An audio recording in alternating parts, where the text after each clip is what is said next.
Hello India. बड़ों को ढेर सारा प्रणाम, छोटों को ढेर सारा प्यार और मेरे सारे सब्सक्राइबर कैसे हैं आप सबको ढेर सारा राम राम, गणपति बप्पा मोरिया।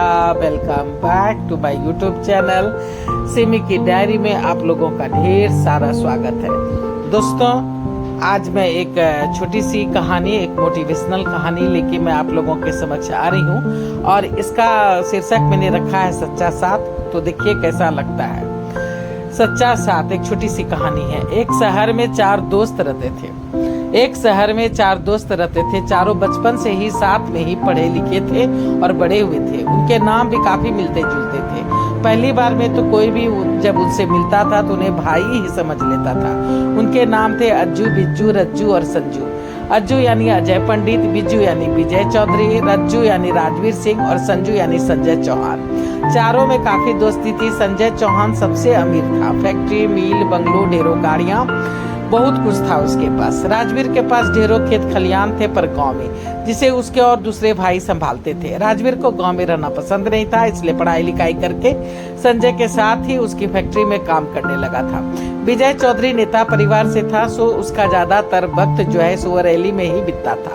चौथा अजय पंडित सीधा साधा ब्राह्मण परिवार का लड़का था और पढ़ लिख करके अपने बाप की तरह ही बैंक में नौकरी करने लगा था।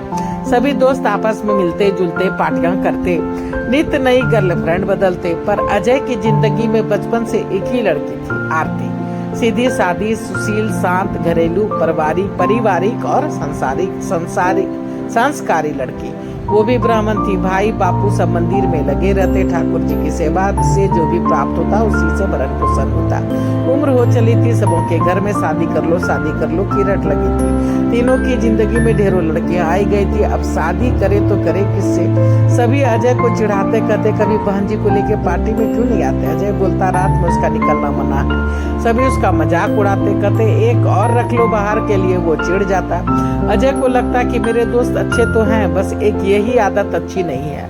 पर वो चाह करके भी अपने बचपन के दोस्तों का दिल नहीं दुखाना चाहता था, इसलिए चुप रह जाता।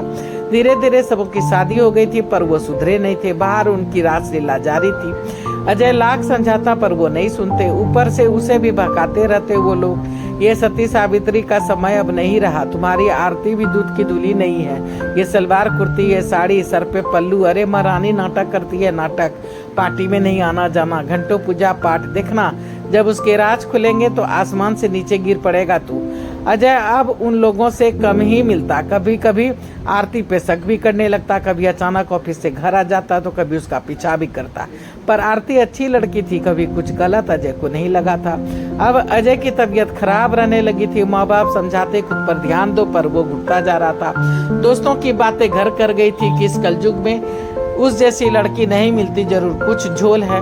अजय की तबीयत लगातार जो है अजय के खराब तबीयत के कारण आरती काफी गुमसुम रहती। पर्व त्योहार करती, तरह तरह की मिन्नतें मांगते रहती। आजकल अजय देखता कि वो छुप छुप कर रोती भी है और फोन पे भी बातें करती रहती है। उसके पूछने पर कुछ न कुछ बहाना बना देती। अजय समझ गया कि दाल में जरूर कुछ काला है। आजकल रात में जब भी उसकी नींद खुलती तो आरती घर में नहीं दिखती। उसका शक बढ़ता जा रहा था। एक दिन उसने सोने का नाटक किया तो देखा कि आरती सच धज के रात को बाहर निकल गई। उसने लाख चाहा कि पीछा करे पर कमजोरी के कारण जा ना पाया। पूरे 8 दिन तक लगातार ऐसा देखने से अजय को विश्वास हो गया था कि आरती चरित्रहीन है, उसका किसी से चक्कर है। वो रात में उसी से मिलने जाती है। उसने तय कर लिया कि आरती को तलाक देके दूसरी शादी करूंगा।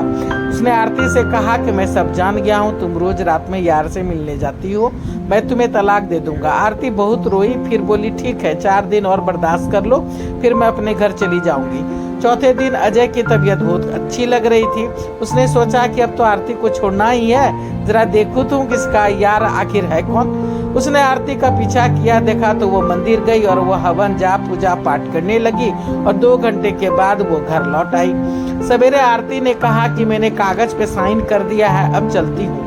अजय ने कागज फाड़ दिया और कहा कि मुझे सब कुछ पता चल गया है। मेरी कुंडली में दोष था, उसका निवारण के लिए ही तुमने 1 महीने का कठोर तप किया, जिसके रात में ही करना पड़ता था और बताना भी मना था। मुझे तुम्हारे पिताजी ने सब बता दिया है, मुझे माफ कर दो, मैं अपने दोस्तों के बहकावे में आ गया था। तुम सचमुच में बहुत अच्छी हो और दुनिया में अच्छाई सदा रहेगी। किसी के पहनावे से वो अच्छा बुरा नहीं होता, लोग अपने कर्मों से अच्छे होते। मैं उन लोगों से अपनी दोस्ती तोड़ दूंगा। आरती ने हंस के कहा, उसकी जरूरत नहीं है, बस अपनी अकल का इस्तेमाल कीजिएगा। तुम ठीक कर रही हो बहू, ये नालायक है ही कान का कच्चा। फिर सभी हंस पड़े। तो देखिए दोस्तों, मेरी ये छोटी सी मोटिवेशनल कहानी आप लोगों को कैसी लगती है? पहली बार चैनल पे आए हैं तो थोड़ा सा सपोर्ट कर दीजिए, और सपोर्ट करने के लिए सब्सक्राइब कीजिए, लाइक कीजिए, शेयर कीजिए, और बेल का बटन जरूर दबाइएगा। कमेंट्स भी कीजिएगा, बेल का बटन दबाइएगा, ताकि जब मैं नोटिफिकेशन जब मैं वीडियो डालूंगी तो आप लोगों को नोटिफिकेशन मिल सकेगा। अब मैं अपनी वाणी को यहीं पे विराम देना चाहती हूँ।